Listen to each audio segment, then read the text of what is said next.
পেছনে পেছনে লেলিয়ে দাও। আমার বাবা আমার দাদা ছোট লোকের বংশ, মানে বোনকে একজনের গলায় ঝুলিয়ে দিয়ে আরে বাড়ির ছায়া মারায় না। একটা হেস্ত নষ্ট করে তুমি আমি আপনার পায়ে পড়ছি মা, আমি আপনার পায়ে পড়ছি। আপনি যা বলেন আপনি আমাকে বলেন, আমার বাবা দাদাকে কিছু বলবেন না।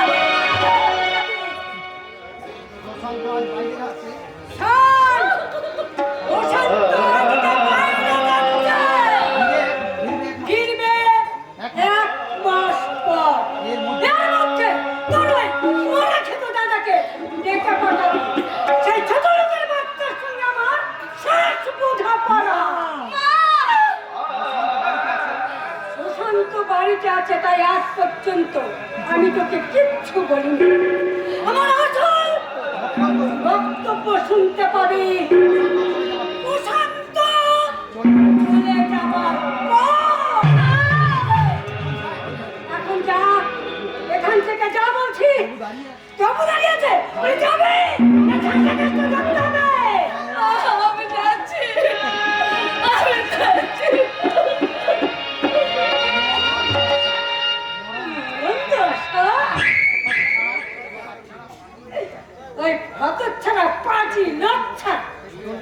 ছোট লোকের বাচ্চা মনে করছে বোনকে একজনের গলায় ঝুলিয়ে দিয়েছি তো আমাকে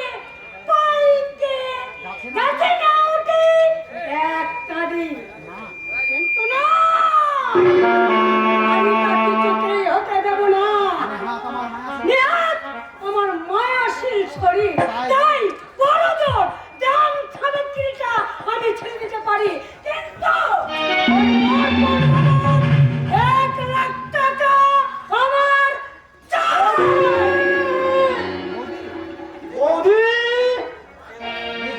এই যে মা, বৌদি কোথায়?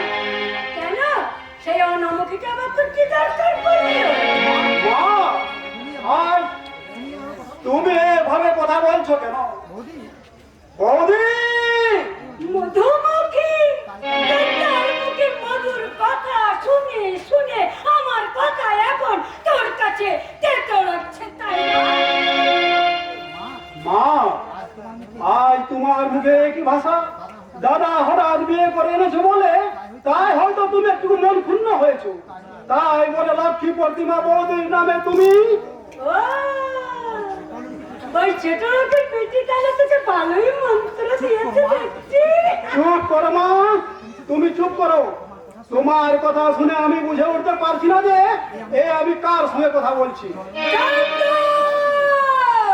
তুমি আমার সেই মা যাকে মনে করতাম এ সংসারে এক বড় বৃক্ষ প্রশান্তের ছায়া, যার ছেলে হতে মনে করতাম শত শান্তির নির্ঝরণীর আনন্দের ফলকু ধারা।